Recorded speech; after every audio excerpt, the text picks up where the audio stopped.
And today, that could all change, quite frankly, because we need a big result here, and I think we're capable of getting it. Hopefully we don't perform like we did on the first day of the season. You never know, because this is going to be massive. Into the black hole. Sing for my soul. Hi guys, and welcome back to another episode of Sunshine on Leyth. If you're still enjoying it, drop a like, that'd be lovely. So today, we're starting up against Halifax Town again, our old enemy who I'm beginning to hate. But before we do any of that, it's Sunday, which means it's Regen Sunday. So we're going to get stuck into that instead. First up is Alicante, which is just terrific. I might actually be going to Alicante at some point, so that's kind of nice. Good old Alicante. Then we've got Alexis Kalashnikov, just a fantastic name. I mean, the fact that he's a goalkeeper is quite odd, really. If anything, he's the opposite of a Kalashnikov. Then we have Martinho Rosa, an excellent left-sided Andorran. I mean, he is a godly one, but he's not a goalkeeper, though, is he? Then Santosh Chakraborty, who is an Indian centre-back that plays for Sampdoria. You love to see it. Followed by Nguyen Man Hung. Great name as anything else, but also Vietnamese. I love a Vietnamese regen. I want one of my own one day. Then Elvis Kwesi, who no doubt came through at Aalborg, because Aalborg get the best Ugandan players due to some of the setups with their youth team. It's really, really cool. Same with the Midland, I believe, get Nigerian players. Then Ryan Pacecox. I mean, you love it. And lastly, Mohamed Yula, a Guinean striker that plays for PSG. That is very cool. Finishing isn't amazing, but let's face it, it hasn't stopped him scoring goals for Guinea. So, yes, if you want to participate in Regen Sunday, head over to the Discord link in the description. Drop your regions in the Regen chat. Still working on the Regen world map. It's been a bit hectic lately. I want to get the first video about Europe out, but that does mean I'm still taking entries on it too. So, I mean, we're just going to jump in. There's really no two ways about this. In the meantime, Middlesbrough lost to Sunderland. So, interestingly, the top of the league is very, very tight now as Blackhaven play away at Chesterfield. Another win there and they go top. Now, we're going to have to do selection advice here. We're going to have to shuffle this squad around a little bit. We're still going to go with the same strike force, but Johnson's going to come in. Bruce, obviously, as well. I'm going to put Idris in from the beginning this time. And Max McCoy's not quite fully fit yet. So we're going to go with Terry Bishop. Aline will come in for Parry as well. Right back, I think Thornley's knackered. Catley's got a slight injury, but I think he's okay to carry through there. And Nevitt, I think, is probably knackered as well. Yes, he absolutely is. Okay. So Kai Knight's the only one that's going to kind of have to stop. We're still lacking a bit of fitness, but it's not as bad as it could be. I mean, technically, the game considers Dave Morton available. I'm going to disagree with you there. I still want to keep giving Kyle Lee some appearances, but right now we need to just concentrate on getting a victory here. And frankly, Ben Johnson is pretty good at getting us those. Players did not really agree with the team talk there either. We just simply have to get through so we can play against West Ham, because that money is just catastrophically useful for us. I don't know how much we'd get. It certainly wouldn't be the £1 million that we got against Liverpool, but I would like to think that it could be upwards of £500,000, which would just be enough to get us back into financial solvency for the summer. So we would hopefully, if we were to go up, at least have a little bit more cash to play with as a newly promoted championship side. Because you know Blackhaven are going to have million. I'm actually terrified to think about the sort of money Blackhaven will be splashing around if they get promoted this year. Ball through. Sullivan with the flick on. This is a bit better. This is more like straight off the bat, tons of possession, getting a few shots here and there as well. Terry Bishop as well. Wait, did I put Terry Bishop in instead of Vernon? Oh, well, actually, I don't mind that. I want to give Terry some time. It's just nice to see him back in the team, to be honest. It's been such a long time since Tez has made any kind of real consistent appearances for us.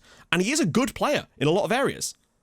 He just lacks a bit of the mobility side of things. Cross with the flick on. Sullivan's through. Fran Sullivan, and it's another big save from the Halifax keeper. To be fair, he kept them in it a lot in the last game too, but we've started off like a team that has a point to prove here.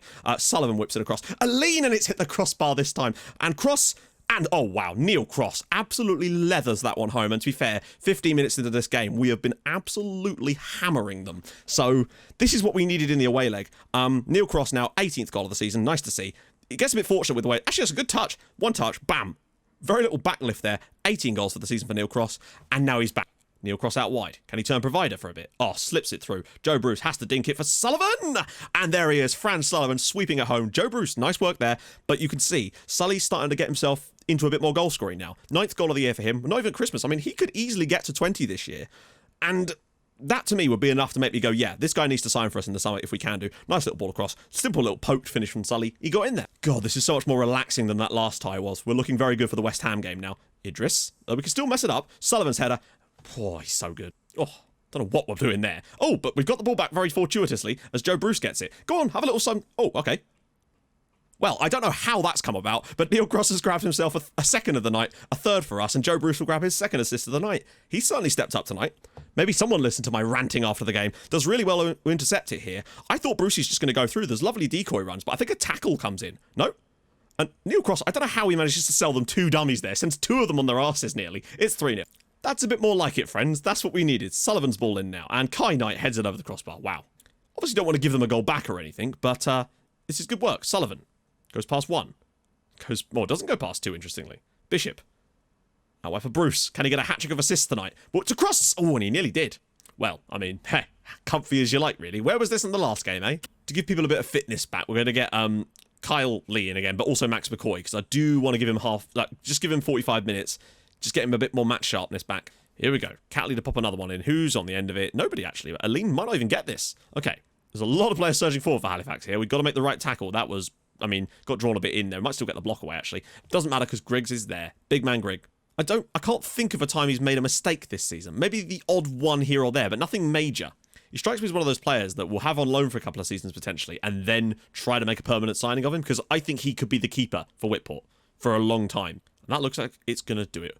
Second half's been very subdued for us. We've just been sort of seeing out the rest of the match at that point, giving some players a bit of fitness back where we needed to. And there we go, Whitport 3, Halifax 0, and we are through to face West Ham in the next round. That late Neil Cross goal in the last tie from the penalty spot has done wonders, and he's scored 2 more today now. Both he and Sullivan are in great scoring form, and I couldn't really ask for more than that. So, might be West Ham later, or it might be Middlesbrough. We'll see where the game is. Right then, we're back. We went away to struggling Wimbledon, and pretty comfortable performance, really.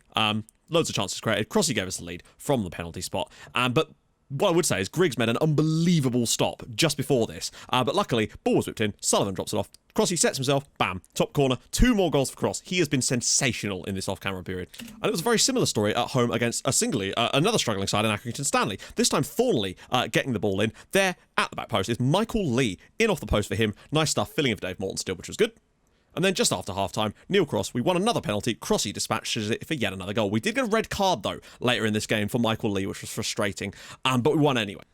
Next up, we went away to a relatively decent Peterborough side, and boy, did they put on a performance. We just simply have nothing for them in this match, unfortunately. Ball was whipped to the back post. There was Tarek Lamptey just after half-time, 1-0 Peterborough United. We then got a red card, which didn't make things any better. I think it was Thornley that was red carded straight away. But then, in the 88th minute, we got this. Kyle Lee dinks the ball up to Crossy, knocks it down, and there was Franz Sullivan to smash it home for 1-1, a very undeserved point.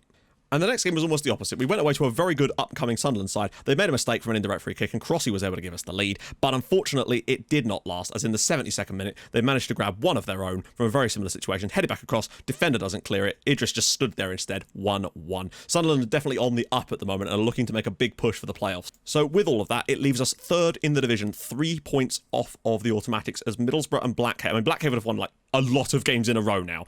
And the thing is, 51 points would probably put us top of virtually every other division in England right now with this amount of games played. But you've just got Blackhaven and Middlesbrough, who are just that little bit better right now. And I am concerned about that.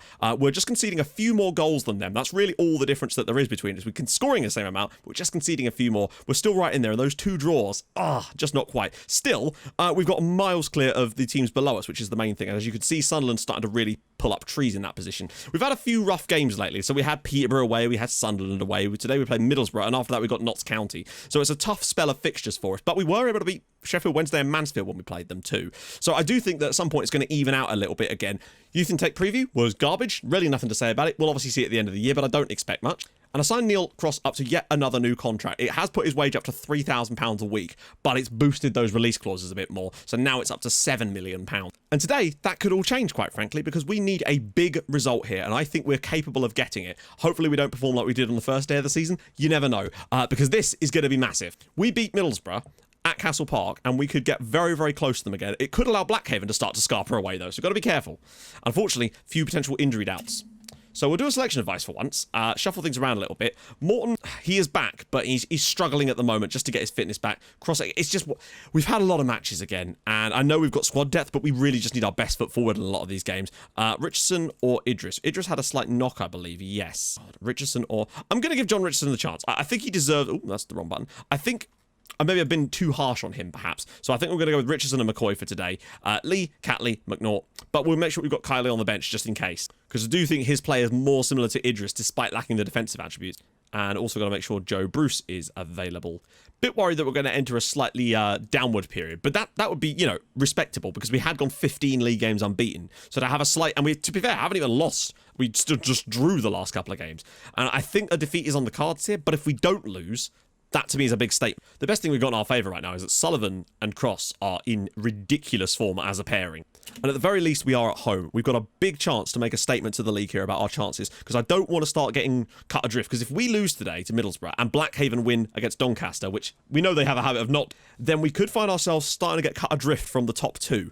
And really just trying to consolidate that top playoff spot, because, you know, we lose, we'd be on 51. They could both potentially be on 57 at that point, with a 6-point gap and better goal differences. Still a long time to catch it up, of course, but it's not ideal. Richardson, our wife, and Morton knocks it down for Lee. We need Dave Morton to get back scoring, and our lovely, oh, what a ball. Michael Lee with an incredible ball through, and it's secret agent Birch McNaught at the back post. He hasn't scored for ages, but there he is. He's been a bit iffy. Little assists here and there. Nice work from the midfield, building things up. Lovely ball from McCoy, though. Morton just knocks it down. But this is an absolutely perfect cross from Michael Lee, right through the corridor of uncertainty. And there is Birch McNaught at the back post to make it 1-0 early doors. Very important, as that suddenly starts to bunch up the top of the league yet again. And that's what we need to stay in it, is a big win today.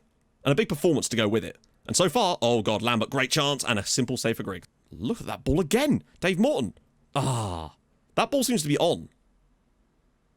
And Morton dispossesses him. Birch McNaught. Oh, Morton's in. Oh, and a big stop again. Good chances created early doors. Morton's pressing nicely. McCoy's playing some wonderful passes out to the wide areas. Sullivan's ball in. All the way through. And Birch McNaught will come and collect this. He is looking up for it today. Goes past one. Goes past two, and he's fouled by Lambert. Okay, yes, I'm feeling it today. Use the wing back. Oh, okay. Oh, no. Jesus. I don't know. And now they're going to get distracted. Lambert's going to go through. And it's a great save again by Griggs. I think we need to start going down the flanks a bit more in the second half. One foul. Wow, that's unlike us, isn't it? Right, let's have this. Second half, we're going to go down the flanks a little bit more. We're also going to mark their striker out, because that seems to be most of their possession. It's just them not lopping it up to Sadler and him trying to bring it into the play. What was quite noteworthy was that despite us getting most of our joy down the left-hand side, the right-hand side was actually the more used part of the heat map by quite a considerable amount. Oh, they're actually playing some good stuff now, Borough. Lean clears it, no block. McCoy cleared it. I mean, corner, fine, whatever. I think it's a bit too far out for them to score, and it's too close to provide one of those annoying goals. But we'll see. Yeah, comfortable for Griggs. Oh, he's gone for the short one to Catley, who, I mean, it's a terrible... What on earth? Christ on a bike. How can you have two touches that poor in a row? But there's still time. I mean, to be fair, we don't need anything to happen other than for us to not concede a goal. Oh, go on, win it here. Oh, I thought there was a chance for us to catch them on the break. They might still... Wow, that's a lot of space. Oh, no. Great block. I was hoping that we could... Oh, there we go, Joe Bruce. Second half has very much been Middlesbrough's game, but we've managed to stay... Oh, dearie me. Oh, it's so frustrating to see it. Thankfully, it was a tight angle and Griggs is equal to it again, but, like, just why? Like, it would be annoying if we didn't win because we're in the lead right now, but we wouldn't really be able to complain all that much. Oh, hello. Bit of space here for Johnson. He's still through. I cannot explain how well this guy does in games sometimes. When we need to kill a game, right? Or get something from the brink of death. Ben Johnson is so... Look at this. Draws the defender in, nicks it past him, lovely touch out of his feet, and slots it home for Whitport 2, Middlesbrough 0. The amount of important goals that Ben Johnson has got for us this season against massive teams is enormous. I mean, at 80 minutes, that could very well be the goal that wins us this match in total, because I think they might still get one late on, but what a moment for Ben Johnson. I think he needs to start starting a few more matches, in all honesty. Birch McNaught started well this year, but Johnson has just done so many amazing things. Look at him again. Slips around the side for Catley. Look at the space. Tons of room. And Sullivan now pops it in. It's 3-0 against Middlesbrough.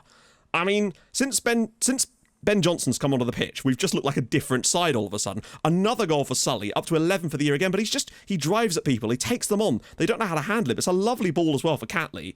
I mean, hey, I think he needs to start more games. Look at this from Sullivan, little poked finish. 3-0 up against Middlesbrough. Wow. I mean, maybe Ben Johnson is most effective when he is playing against tired legs. Maybe that is a factor, because he does so well off the bench often. But, I don't know, I think he deserves more starts, as it does look like Blackhaven, yet again, are going to fail to beat Doncaster Rovers, because that just seems to be their new niche. And there we go, Whitport Athletic 3, Middlesbrough 0. And that pushes us, amazingly, due to the 3-goal victory, we actually do go above Middlesbrough, because we've managed to cause a 6-goal swing in one game. So at the moment, as things stand, it is Blackhaven top, us a point behind them, and then Middlesbrough level on points with us. And then it's a 10-point drop back to everybody else. This is going to be a hell of a title run-in, guys. Good lord. As another assist for Sullivan, of course it is. Crossy was 7-man of the match awards. It's just, you love to see it. We're scoring a lot of goals, getting a lot of points up towards the top of this league. And as things stand at the moment, literally, all of these teams will be in like the high 90s come the end of the season if things carry on like this. So someone's going to not get promoted here with a pretty large points tally. And I really hope honestly, if we go up automatically, I would really like Blackhaven to come with us. Just because next season will be an absolute blast having to play against them in the Champions League and to get promoted together from the same league in a title battle. I kind of want that. There we go. We still haven't actually lost in the league in a while, have we? I thought we'd actually lost, in my brain, I thought we'd lost one of these, but we are still unbeaten after a little while. So, next episode, we're going to start with West Ham. We're going to have to skip the Notts County one, which is a shame, but we really do need to do the West Ham game. Come on. And then after that, I mean, that looks like a pretty yummy fixture there, potentially with Blackhaven United as well. Oh, imagine winning them there, beating them for the 4th time in a row to potentially give ourselves a lead in the league. Who knows? So, if you've enjoyed this episode, and I hope you have, drop a like. That would be superb. If you're new to the channel, subscribe. That'd be cool too. I stream on Twitch Tuesdays, Thursdays, usually Sundays as well. So go follow over there, and I'll see you guys in the next episode for for the Champions League. I wish for the FA Cup 3rd round. Give me the money. That's all I can say. I'll see you guys. See you guys soon. Thank you so much for watching. Hold your gun. Capybara. Bye bye.